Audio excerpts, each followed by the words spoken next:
E se eu te dissesse que aquilo que você chama de amor pode ser, na verdade, um campo de guerra invisível? E se o afeto que você entrega de olhos fechados for apenas a isca que alimenta um predador emocional? O narcisista não entra na sua vida como um inimigo. Ele veste a máscara que o seu coração mais deseja. E enquanto você busca conexão, ele busca controle. Mas há algo que ele teme mais do que ser ignorado: ser desmascarado. O que você verá aqui não é um manual de revanche, é um espelho profundo, moldado pelos próprios arquétipos da alma humana, onde Deus observa em silêncio. Até o momento certo, você já se perguntou por que certas pessoas se sentem atraídas exatamente por quem irá destruí-las? Por que há vozes que nos seduzem com promessas de eternidade, mas nos lançam ao abismo quando baixamos a guarda? Carl Jung dizia que aquilo que negamos em nós mesmos volta do lado de fora como destino. Talvez você esteja vivendo esse destino agora. Talvez o narcisista em sua vida não seja apenas uma pessoa, mas um reflexo sombrio da sua própria luz não assumida. E se for Deus quem permite essa dor, não como castigo, mas como iniciação, há golpes que não deixam marcas no corpo, mas transformam a alma em ruína. E é nesses golpes invisíveis que o narcisista atua, com a precisão de um relojoeiro do caos. Ele conhece os botões que você não sabia que tinha. Ele dança sobre suas feridas abertas e te faz acreditar que o sangue é perfume. Mas o que acontece quando o ciclo se inverte? Quando a marionete corta os fios, existe um ponto em que a dor se transforma em poder. E é neste ponto que Deus intervém, não para destruir, mas para revelar. Você não está aqui por acaso. Há algo dentro de você que sabe que o jogo mudou, que a máscara vai cair, que o silêncio de Deus não é ausência, mas preparação. E quando o tempo chegar, quando o narcisista sentir que perdeu o controle que o alimentava, ele implorará não pelo seu perdão, mas pela sua presença. Porque há algo mais destrutivo para um narcisista do que o abandono, o despertar daquele que ele julgava submisso. Este vídeo é mais do que revelação, é confronto. Um confronto entre o ego inflado e a alma desperta. Mas antes que você veja o primeiro golpe, pare, respire e se pergunte: quantas verdades você está preparado para encarar? Porque o que está prestes a ser revelado não são apenas táticas. São mapas simbólicos que conectam seu trauma à sua força, sua ferida à sua luz, sua dor à sua missão. O narcisista não é o fim da história, é o portal. E quem atravessa esse portal nunca mais volta o mesmo. Você sabe quando a alma grita, mas ninguém escuta? Quando o silêncio do outro se torna mais violento do que qualquer grito? É assim que começa. Não com tapas, não com traições evidentes, mas com pequenas ausências disfarçadas de normalidade. O narcisista não invade, ele se infiltra. Ele aprende sua linguagem emocional, reconhece seus pontos de luz e os transforma em armadilhas. E quando você percebe, já está tentando provar seu valor dentro de uma prisão que foi construída com suas próprias esperanças. O cárcere é psicológico, mas as correntes doem como se fossem reais. Você não entendia por que se sentia menor cada vez que tentava se aproximar. Porque o seu brilho era diminuído com sorrisos falsos e elogios condicionais. Jung chamaria isso de projeção da sombra. O narcisista projeta em você tudo o que ele não suporta ver em si mesmo. E para manter o controle, ele precisa te convencer de que você é insuficiente, frágil, dependente. Mas há algo que ele nunca espera: que a alma que foi silenciada comece a ouvir sua própria voz por dentro. E essa voz é perigosa para quem vive do silêncio alheio. Você se doou acreditando que o amor era a cura, mas descobriu tarde demais que estava alimentando o monstro com a própria entrega. Porque o narcisista não ama, ele consome. E ainda assim, você ficou. Você tentou, porque acreditava que a sua presença poderia restaurar alguém que, por dentro, já estava perdido de si mesmo. Mas como curar quem nega a própria doença? Como salvar alguém que, secretamente, se alimenta da sua tentativa de salvá-lo? O amor, quando não é recíproco, se transforma em oferenda sacrificada no altar do ego alheio. Talvez a pergunta não seja por que ele fez isso, mas por que você permitiu por tanto tempo, que parte de você acreditou que merecia tão pouco, que parte foi ensinada lá atrás, ainda na infância, que o afeto só vem quando você se anula. A infância molda nossas fomes invisíveis. Jung nos lembrou que tudo aquilo que não é trazido à consciência se manifesta como destino. E talvez o seu destino agora esteja gritando por uma nova consciência, por uma libertação que não virá com respostas, mas com rupturas. Você lembra o momento exato em que percebeu que algo estava errado? Aquela sensação estranha de estar presente, mas invisível, aquela dúvida silenciosa que sussurrava à noite: será que ele me ama ou apenas me usa? Mas o narcisista tem uma habilidade perversa. Ele te faz duvidar de si mesmo antes de duvidar dele. Ele reescreve a realidade com manipulações sutis, elogios calculados e punições emocionais travestidas de afastamento. E nesse jogo, você vai se apagando devagar, até que um dia já não se reconhece mais no espelho. Mas algo começou a se mover. Algo que ele não viu, que ele não controlou. Uma semente dentro de você, germinada pela dor, adubada pela humilhação e regada pela saudade de si. Uma saudade que se transforma em fúria silenciosa, em oração ardente, em um pedido ao céu que já não é mais pelo outro, mas por você.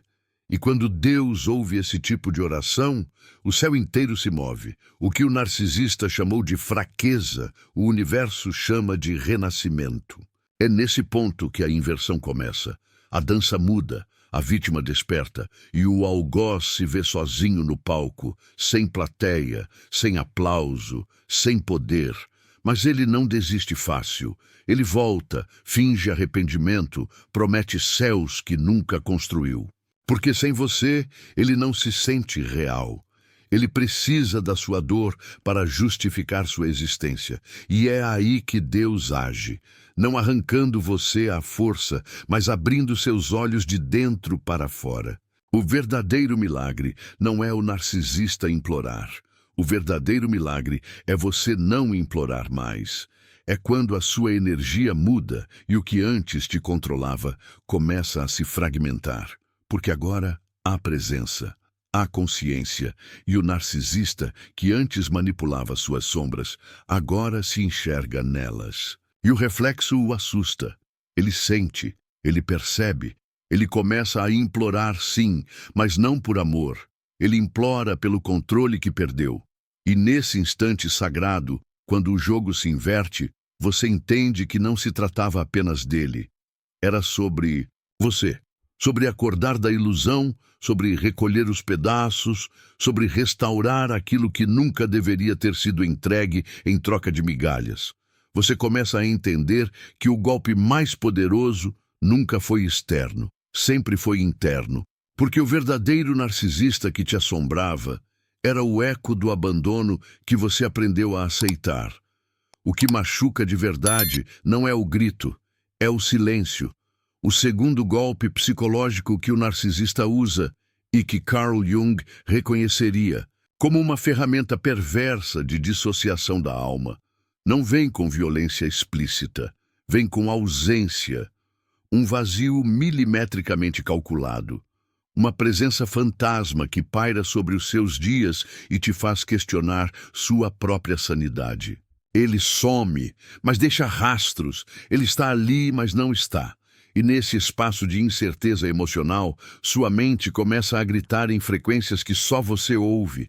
O silêncio do narcisista não é uma ausência acidental, é um ritual. Uma técnica de controle emocional tão sutil que se disfarça de liberdade. Ele te ignora para te tornar escravo da dúvida, para te ver implorando por respostas que ele nunca vai dar, porque não quer que você saiba, quer que você sufoque. Jung nos alertava. Tudo aquilo que é reprimido se deforma no inconsciente. E é nesse vazio entre o que é dito e o que é sentido que o narcisista planta seu veneno mais letal. Ele não precisa levantar a voz. Basta que ele pare de falar e você já se desespera.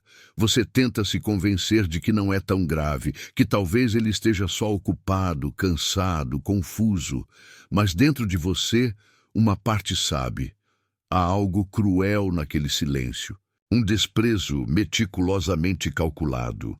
Uma ausência que se faz notar mais do que qualquer presença. E é nesse campo invisível que o segundo golpe se instala.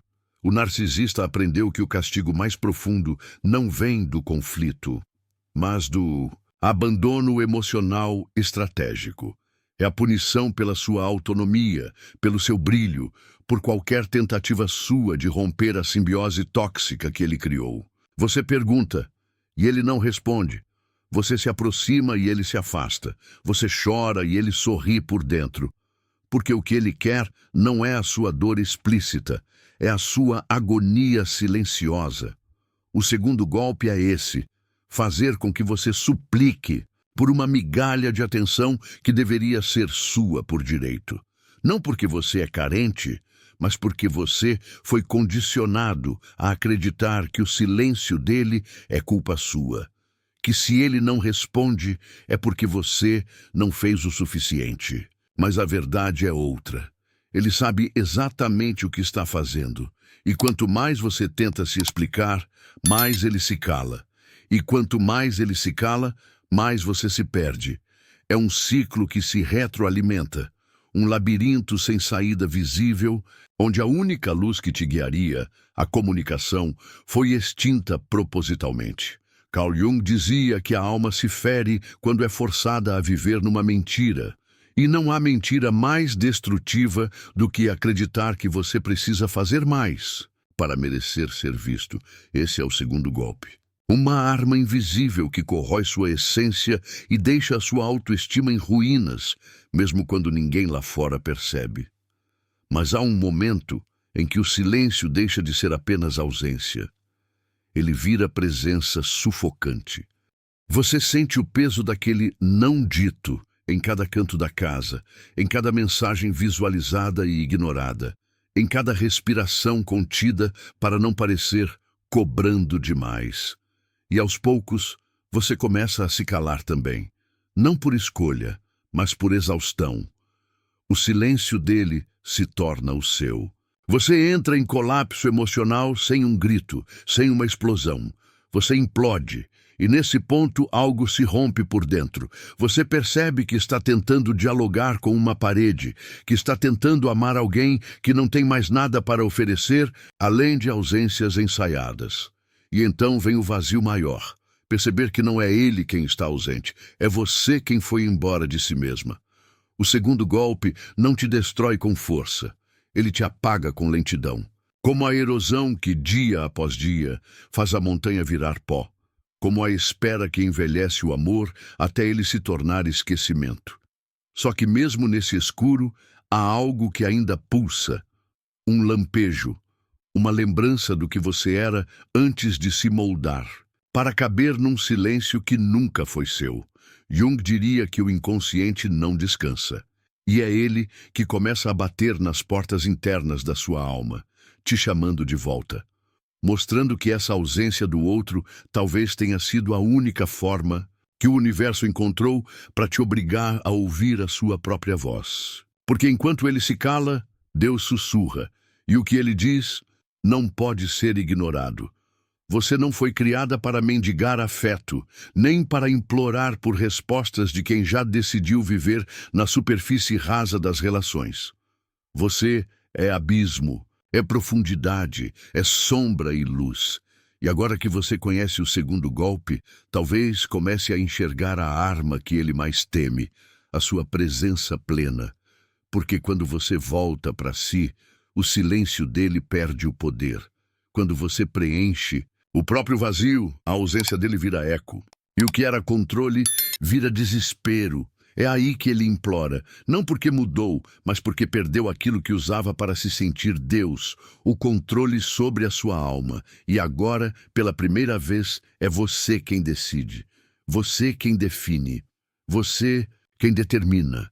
Porque o segundo golpe, esse silêncio cruel e calculado, só funciona enquanto você acredita que precisa ser ouvida para existir. Mas você já sente, já pulsa, e isso ninguém mais pode calar. Você se lembra da primeira vez que se sentiu culpado por algo que não fez? Não era culpa verdadeira. Era uma sensação estranha, densa, como se estivesse devendo algo, mesmo tendo dado tudo. O terceiro golpe psicológico que o narcisista aplica não vem com um ataque direto. Ele não grita que você errou. Ele apenas faz com que você acredite nisso. Ele torce os fatos, distorce as intenções, manipula as memórias. E no fim, você se ajoelha pedindo perdão, sem saber exatamente pelo quê. Este é o golpe mais sorrateiro de todos, a indução à culpa que não te pertence. Carl Jung compreendia profundamente esse fenômeno. Chamava-o de projeção invertida da sombra, quando o outro te entrega o lixo emocional que não suporta em si e te convence de que é você quem está sujo. O narcisista faz isso com maestria. Ele comete erros, falhas, traições, e quando você se manifesta, ele inverte o espelho. Faz com que suas reações pareçam desproporcionais, injustas, egoístas. Ele se faz de vítima da sua dor. E, de repente, o choro é seu. Mas o pedido de desculpas também é. Você começa a carregar um peso que nunca foi seu. O peso da instabilidade dele. O peso das crises que ele provocou. O peso das feridas que ele abriu, mas deixou para você costurar. E como quem deseja apenas a paz, você aceita, você engole, você tenta se tornar melhor, mais gentil, mais compreensivo. Mas quanto mais você cede, mais ele se alimenta. Porque o terceiro golpe não busca o seu remorso, busca a sua rendição. É nesse ciclo de culpa e reparação que o narcisista firma o domínio emocional completo sobre a sua identidade. Jung dizia que, até você tornar o inconsciente consciente, ele irá dirigir sua vida e você o chamará de destino. E talvez seja exatamente isso o que tem acontecido com você. Você chama de destino uma prisão emocional, construída a partir de culpas que foram instaladas como vírus no seu sistema psíquico. O narcisista é o programador do trauma. Ele escreve códigos invisíveis que controlam suas reações, suas crenças, seus limites. E o pior, ele faz isso com a suavidade de quem te faz acreditar que está te protegendo. Não é coincidência que, depois de cada crise, ele pareça mais calmo do que você. Ele te empurra até o limite. E quando você finalmente explode, ele se recolhe e te observa ruir com frieza clínica. Depois, ele se aproxima com voz mansa, com palavras que escorrem como veneno doce. Viu como você é instável? Você precisa de ajuda. Olha como você sempre faz drama. É aí que o terceiro golpe se conclui. Você internaliza a narrativa do outro como se fosse verdade. E assim, ele continua errando, enquanto você continua se desculpando por sentir. Mas a alma não mente. Ela sussurra no meio das noites mal dormidas, nos acessos de ansiedade, nos dias em que seu corpo adoece porque sua emoção já não cabe mais em silêncio. E quando essa voz interna ganha força, quando você começa a duvidar daquela culpa incutida, o narcisista se desespera, porque o domínio dele depende da sua confusão, da sua culpa, da sua autonegação. Quando você começa a lembrar do que realmente aconteceu, quando você vê que ele sempre conduzia o roteiro, sempre colocava a câmera onde lhe favorecia, ele perde o script. É nesse ponto que o conflito maior se instala. Você entre o que sente e o que foi convencido a acreditar, entre o trauma e a lucidez, entre o medo de estar exagerando e a certeza silenciosa de que não está. E então, a pergunta que ecoa não é mais onde eu errei, mas sim como eu não vi isso antes. E essa pergunta abre um portal, um rasgo na narrativa que te mantinha cativo. Porque ela te obriga a revisar sua história com novos olhos, olhos que finalmente te pertencem. E o mais difícil vem agora: a raiva. A raiva de ter sido manipulado, a raiva de ter se culpado por dores que foram provocadas intencionalmente, a raiva de ter abaixado a cabeça para manter alguém por perto. Mas essa raiva não é destrutiva, ela é sagrada, ela é o combustível da sua libertação. Jung não via o sofrimento como castigo, mas como chamada para a individuação. O processo profundo de se tornar quem você é, rompendo com os falsos eus que te foram impostos. E talvez essa dor esteja te chamando exatamente para isso, para reencontrar a si mesmo, sem os espelhos distorcidos que o narcisista pendurou nas paredes da sua mente. Deus, ao permitir esse processo, não está te punindo, Ele está te acordando. Porque, às vezes, a única forma de você lembrar quem é se perder completamente dentro de alguém que nunca te viu de verdade. E quando você desperta, você vê, a culpa não era sua, nunca foi. Era a prisão mais bem disfarçada de todas. E agora você tem a chave. O terceiro golpe só sobrevive enquanto você acredita que merece ser culpado. Mas quando você devolve esse peso, o jogo se quebra. E o narcisista, acostumado a te ver pedindo perdão, se vê diante de algo novo, incompreensível e apavorante para ele, sua firmeza silenciosa. Ele tentará reverter. Dirá que você está mudado, que você se tornou frio, ingrato, insensível, mas dessa vez algo em você não se abala. Porque a verdadeira libertação não grita, ela respira.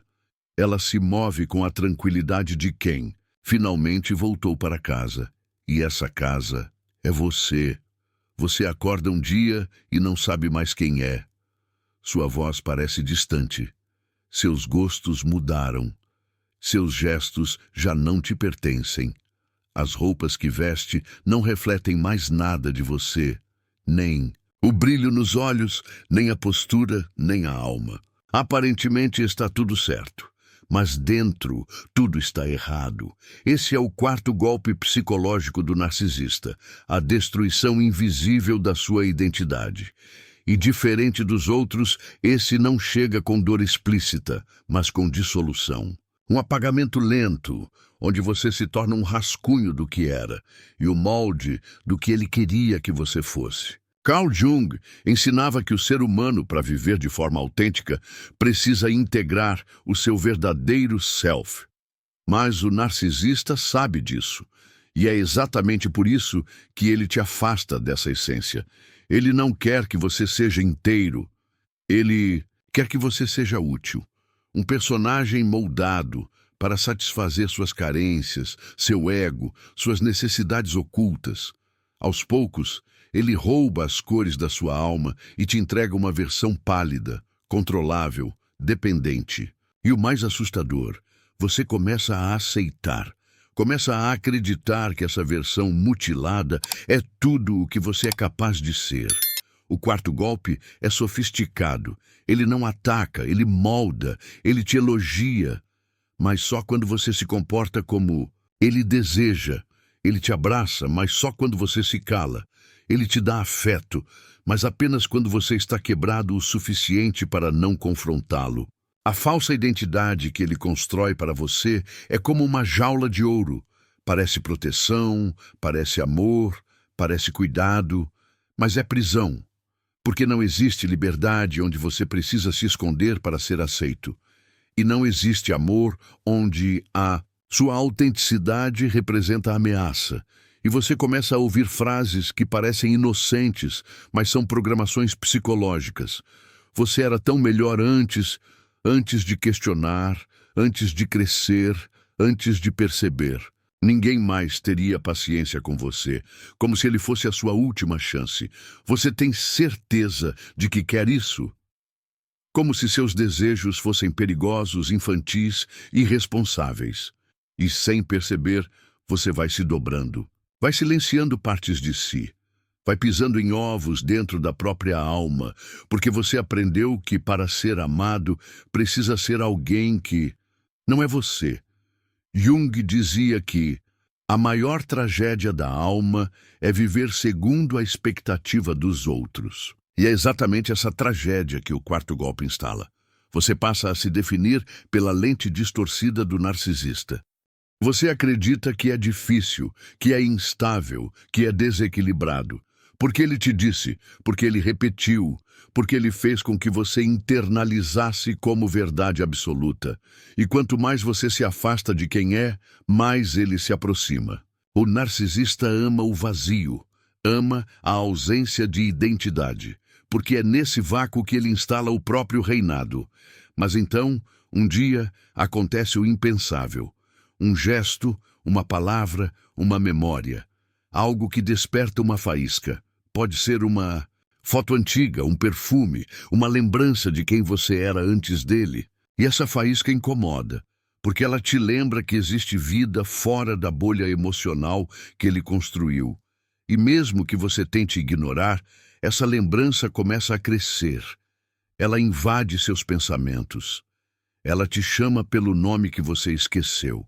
Ela te lembra da risada que não dá mais, dos sonhos que engavetou, da força que abandonou.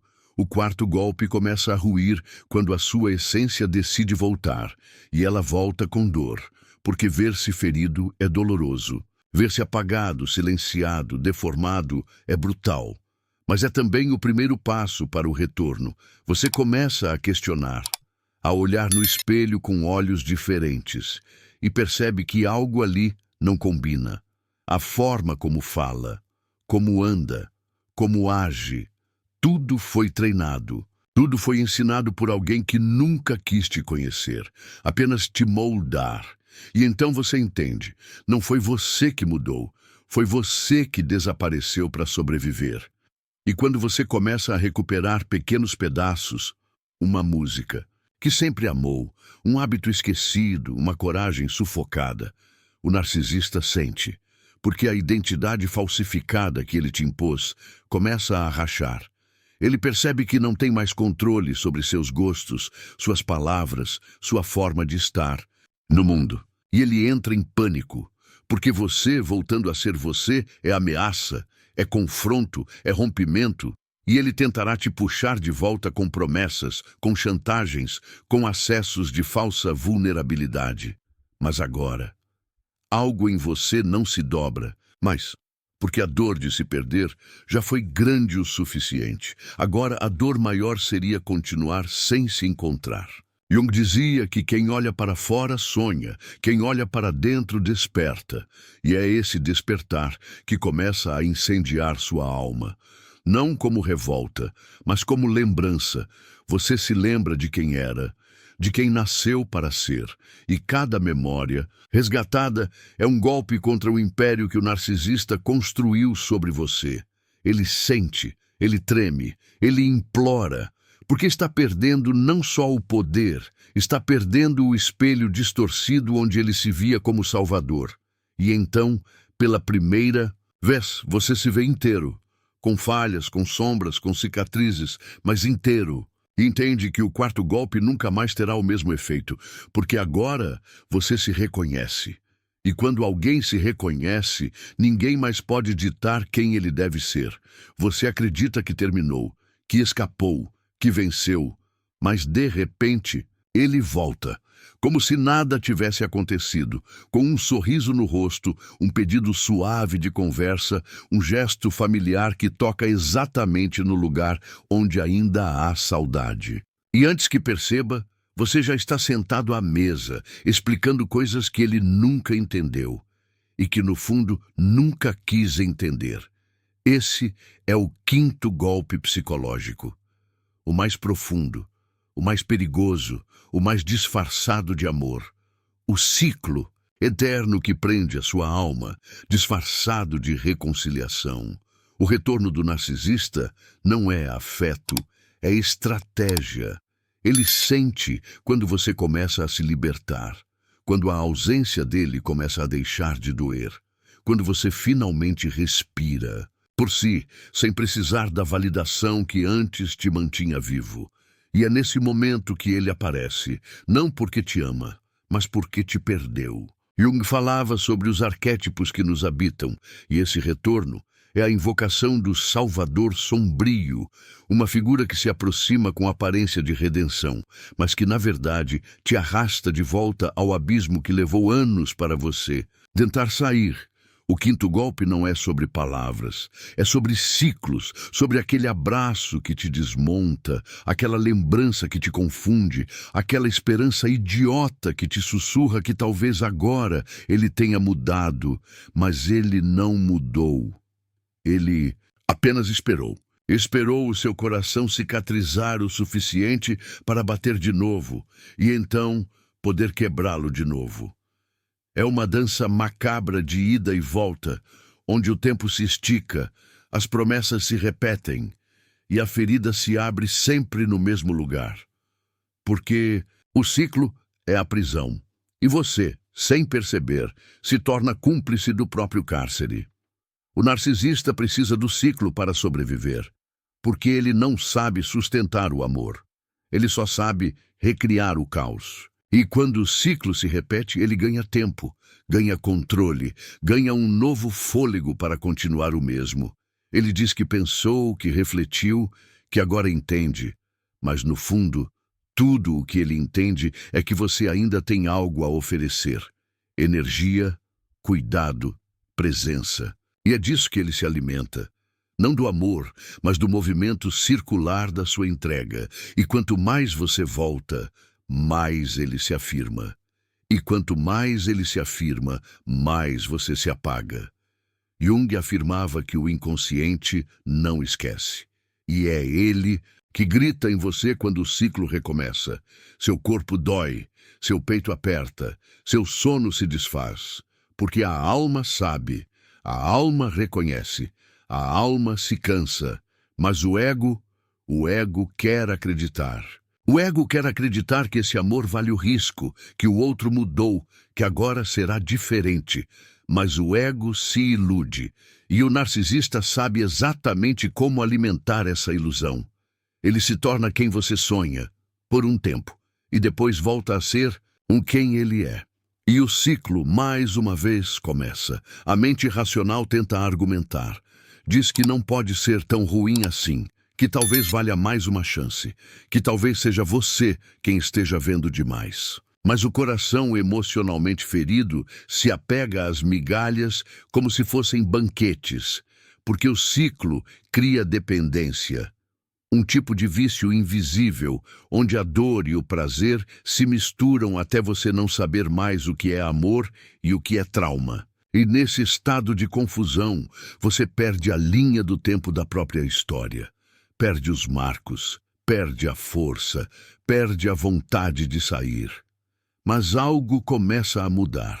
Um dia você volta e não sente mais. Você olha para ele, ouve as mesmas promessas, vê os mesmos gestos e sente vazio. Porque o quinto golpe, embora seja o mais longo, também é o mais frágil quando a alma desperta. Quando o padrão é reconhecido, ele começa a ruir. E é nesse instante que você percebe que o ciclo só se repete porque você ainda gira com ele. E que o maior ato de amor próprio não é perdoar, é partir, é encerrar a dança, é deixar que ele implore sozinho. E ele vai implorar, porque o ciclo sempre pressupõe a sua volta. Ele vai dizer que você é fria, que está se fechando, que perdeu a empatia. Vai chorar, vai se humilhar, vai ameaçar. Porque sem o ciclo ele não sabe existir, ele não sabe sentir, ele não sabe lidar com o silêncio que não pode mais manipular. E o desespero dele não será pela sua ausência, será pela ausência de controle, porque dessa vez você não voltou, não chorou, não tremeu. E o que ele encontra agora não é a antiga versão submissa, mas a nova, consciente, firme, em paz. Jung nos ensinou que romper com os padrões é um ato de morte e renascimento. Morrer para o vício emocional, para a esperança doentia, para o desejo de salvar o que nunca foi seu. E nascer para a liberdade de sentir, de escolher, de existir fora do ciclo. O quinto golpe só termina quando você para de girar, quando você se recusa a entrar mais uma vez, quando você percebe que amar não pode ser um looping de promessas quebradas e dores recicladas. E então, algo em você se realinha, algo profundo, algo eterno. Você não nasceu para viver em ciclos, você nasceu para voar. E agora, o que você ouve dentro de si não é mais o grito do narcisista, é o chamado da sua alma.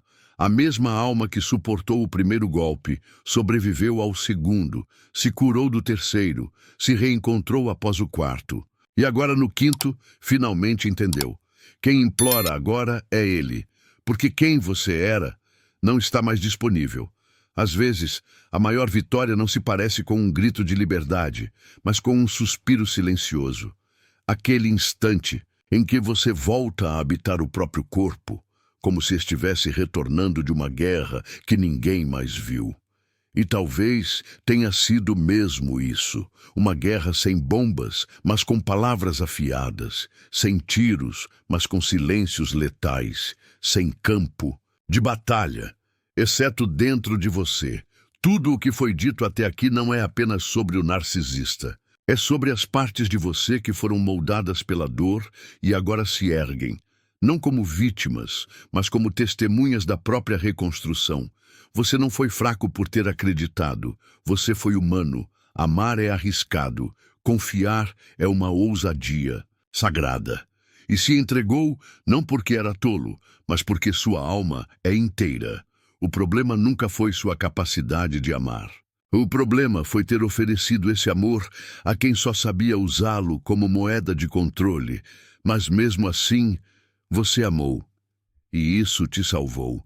Porque foi nesse amor, mesmo que dilacerado, que a centelha da sua cura começou a arder. Há coisas que só se aprendem ao perder tudo o que não era você. Carl Jung dizia que o encontro com o self é muitas vezes experimentado como uma derrota. E talvez tenha sido isso que você viveu. A queda do falso, o colapso do ilusório, a dissolução da máscara que você usava para merecer amor. E no chão dessa queda, você descobriu o que é real. Não o amor dele, mas o seu. Aquele que não depende de aprovação, de retorno ou de reconhecimento. Um amor que nasce da memória mais antiga da alma, o direito de existir inteiro. O narcisista não foi só dor, foi espelho. Espelho das suas ausências, das feridas não cicatrizadas, das vozes antigas que sussurraram que você precisava merecer o que já era seu por essência. E agora que o espelho caiu, você começa a ver, começa a lembrar, começa a se encontrar, e a vida que parecia parada volta a respirar. Você anda pelas ruas com outros olhos, ouve canções com outras emoções. Sente o vento com a pele de quem está, enfim, presente. O mais curioso é que ele ainda tentará voltar. O padrão tentará se repetir. O mundo tentará testar sua nova frequência. Mas algo em você mudou. Você não olha mais com os mesmos olhos. Não responde mais com o mesmo medo. Não se curva mais com a mesma culpa. E isso é a verdadeira libertação. Não o fim da dor, mas o começo de uma verdade que já não pode mais ser desfeita. Você atravessou o fogo e ainda está em pé. E o mais profundo de tudo isso é que agora você começa a compreender. Não racionalmente, mas intuitivamente. Algo dentro de você se alinha. Como se as peças finalmente estivessem voltando para o lugar. Como se sua alma estivesse limpando a poeira e dizendo: agora sim, agora somos nós. E mesmo que ainda doa às vezes, mesmo que haja recaídas, a rota já está traçada. E o retorno é impossível. Carl Jung dizia que não se torna iluminado imaginando figuras de luz, mas sim tornando consciente a escuridão. E foi exatamente isso que você fez. Você tocou nas sombras mais íntimas, encarou as dores que ninguém via, enfrentou as partes de si que preferia negar. E agora você está mais inteiro, mais consciente, mais próximo de si do que jamais esteve. Não porque venceu o narcisista, mas porque escolheu não ser mais o reflexo dele. Se esse vídeo falou com algo que estava guardado aí dentro, não guarde só para si. Espalhe essa luz. Compartilhe com quem precisa. Deixe nos comentários a sua história, a sua dor, o seu processo, porque alguém, em silêncio, está vivendo o mesmo e pode despertar só por saber que você existe. Curta, inscreva-se, fique, não porque pediram, mas porque algo em você sabe. Este é um caminho de retorno para casa. E talvez o maior milagre seja lembrar que você nunca esteve perdido, apenas adormecido em si.